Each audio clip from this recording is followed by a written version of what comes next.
Chapter 318, Verification. His manuscripts of plagiarism. No, his manuscript of creativity should be considered a very valuable book. Could that bookmark be a card of blasphemy? Klein's heart skipped a beat, lightly tapped his molars, and quietly activated his spirit vision. However, he didn't find anything abnormal. He then scanned the other bookmarks and obtained the same answer.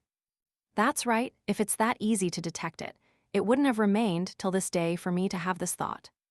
Klein deactivated his spirit vision, and once again, he thought via method of elimination, based on the details he had learned from Rozelle's diary and the personality the emperor had shown. As far as he could tell, since Rozelle had said that the book with the card of blasphemy was valuable, it couldn't be too ordinary, or it wouldn't satisfy his sense of warped humor. To use lots of valuable knowledge to serve as a foil for an unobtrusive bookmark would be a form of teasing the recipient of the book. Thus, books with value but aren't of great value can be ignored. In that case, Klein looked around, trying to make sense of it, completely turning a deaf ear to what the guide was saying. In summary, in the entire study, the only book that fulfills these conditions is that manuscript of creativity. The others are only ordinary in value. With Rozelle's personality, he definitely wouldn't choose them. Yes, Rozelle is the kind of person who would claim, "I'll hide the secret in the most obvious place, but none of you can find it." As Klein imagined this, he added a cackling expression to the emperor in his mind. Of course, there's no way he could confirm that the bookmark was the disguised card of blasphemy, because the books Rozelle had, which were of great value, clearly included those in the field of mysticism. And those books were definitely not going to be put on display by the Church of the God of Steam and Machinery. Yes, I have to first confirm if it's the card of blasphemy before considering if I should take action. Unfortunately, I can't use the date 20th January as a method of elimination. No one knows which bookmark is placed into which book on and on which day. Klein silently muttered to himself and turned to look towards the guide. He asked with a smile, "Do the books on the shelf also have things stuffed in between them? For example, a note written by some noble lady to Rozelle?" This question made many men give a knowing chuckle. The female guide shook her head and said, "No, there aren't any. The books that contain other items have all been taken out and placed here for everyone to see. This is just a restoration of Emperor Rozelle's study, not the restoration of a particular point in time. There is no need to maintain an immutable state." Klein laughed and said immediately, "I understand, this sure is disappointing." "That's simply great. There's only one bookmark in the entire exhibition hall that requires verification. The difficulty has greatly fallen." He added happily in his heart.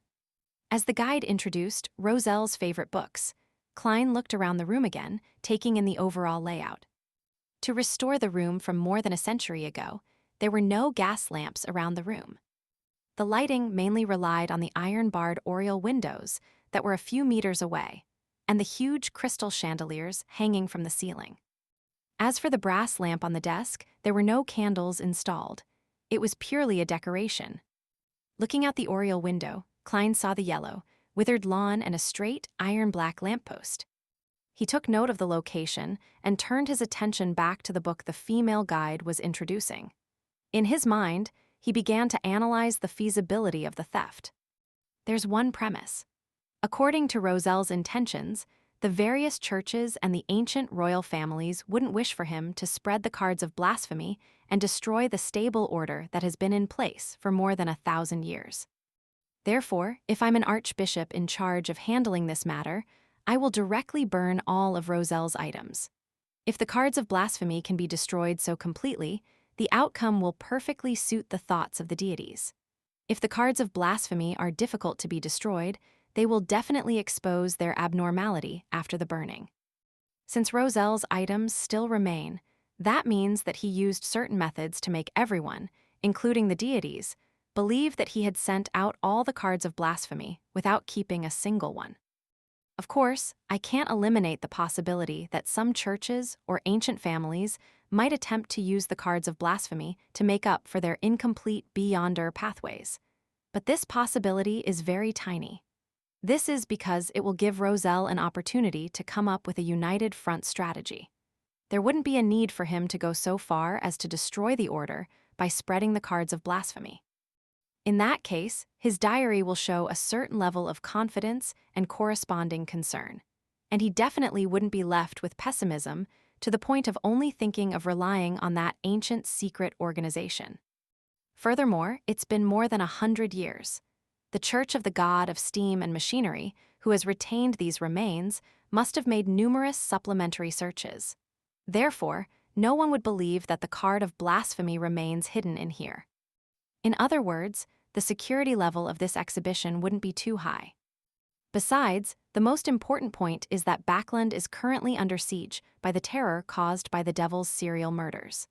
The Beyonders of the three churches must be sweeping through the entire city. The amount of manpower that the Machinery Hivemind Squad can afford to place at this unimportant exhibition would be extremely limited. Yes, the thing most worthy of protection here is Roselle's diary. Many Wild Beyonders worship the Emperor greatly. They believe that the book written with independently created symbols must contain more profound mysteries. There's a motive to stealing them, and they have the ability to do so. Therefore, the guards' focus will definitely be in that exhibition hall. I'll do a divination above the gray fog when I'm back to verify my analysis. However, I have to first test if it's a card of blasphemy. Otherwise, I would be taking a certain risk and wasting tremendous effort only to steal an ordinary bookmark. If that happened, I might as well lie back in my grave. Yes, how should I verify it? It can't wait till I infiltrate again, and I don't have an opportunity to do so now. I have to find someone to help. I have to be careful. Kleins followed behind the guide with a focused expression, as though he was very attentive. Miss Magician is an apprentice. She is able to go through walls and doors. It's like she possesses a master key, so she's a good candidate. However, she's only sequence 9. The mission of infiltrating to do the verification is way too dangerous for her. Miss Zio? No, she wouldn't be up to this. Let her get a thief to help? No, that won't do. There are Beyonder guards here. The thief would most likely get caught on the spot, which will expose the fact that someone is looking into Roselle's bookmark. Miss Sharon? She's powerful enough, and her state is suitable for this kind of quest. But the problem is that the card of blasphemy is a divine object that can make most Beyonders willing to kill. I still don't trust her enough. Klein thought, analyzing the helpers he could use. Gradually, he had a candidate in mind, Miss Justice. Is it possible for her to use her wealth and power as a noble to touch the bookmark, using her interest as an excuse? There are plenty of opportunities. Furthermore, this method won't alarm anyone. It would be beneficial for me to sneak in and steal it in the future.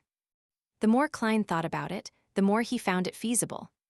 As for the question of how to verify it, as the card of blasphemy possessed anti-divination and anti-prophecy characteristics, the only solution he could think of for the time being was to attempt to destroy the bookmark. Doesn't anti-divination and anti-prophecy mean that using a similar method on a particular object that hides a card of blasphemy would result in failure or interference? Wouldn't that be tantamount to exposing itself? What it really means is that even with the card of blasphemy, divining it will be equivalent to divining an ordinary object. The divination would result in something equivalent to the ordinary object. In any case, I can't figure out what password the Emperor set. I can only use such a simple and crude method to confirm it. If the card of blasphemy can really be destroyed, then it only means that I'm temporarily unfated with it. Yes, with the Emperor's liking, perhaps I can try an activation incantation. He once joked in his diary, saying, "My fortune is yours for the taking, but you'll have to find it first. I left everything I own at the ends of the fog sea, and the card of blasphemy is one of those treasures." The activation incantation could be set to 1 piece in Ancient Hermes. That's not right. That way, there would be no one who can obtain anything unless a second transmigrator appears.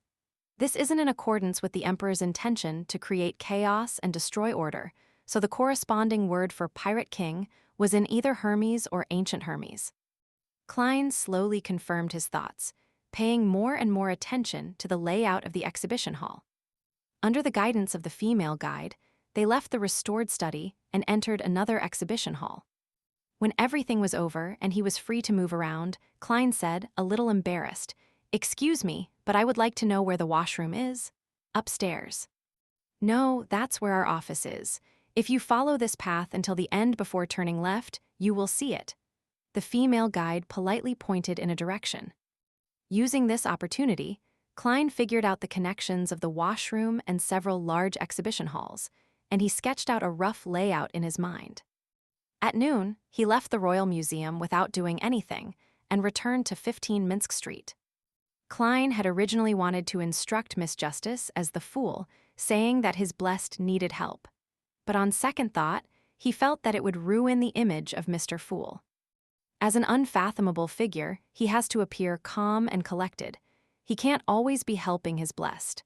At the very least, he can't be personally bringing up such matters time and time again. Klein thought for a moment and quickly worked out a solution. He decided to pass on the image and voice of his blesseds, plea directly to Miss Justice. In the process, Mr. Fool didn't say anything.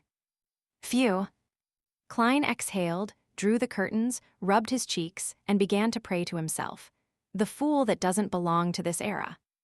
The mysterious ruler above the gray fog. The king of yellow and black who wields good luck. I pray for your help. I hope that someone can help me touch the bookmark in Rozelle's manuscript of creativity. Help me inflict small and unnoticeable damage to it and tell me of its results. While doing so, one can recite the corresponding term for Pirate King in Hermes or Ancient Hermes.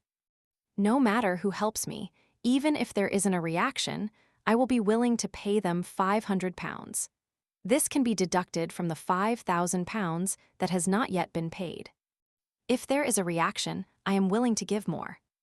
After doing all of this, Klein waited for a moment before entering the gray fog, and he saw the scene of his prayer displayed on the screen of light.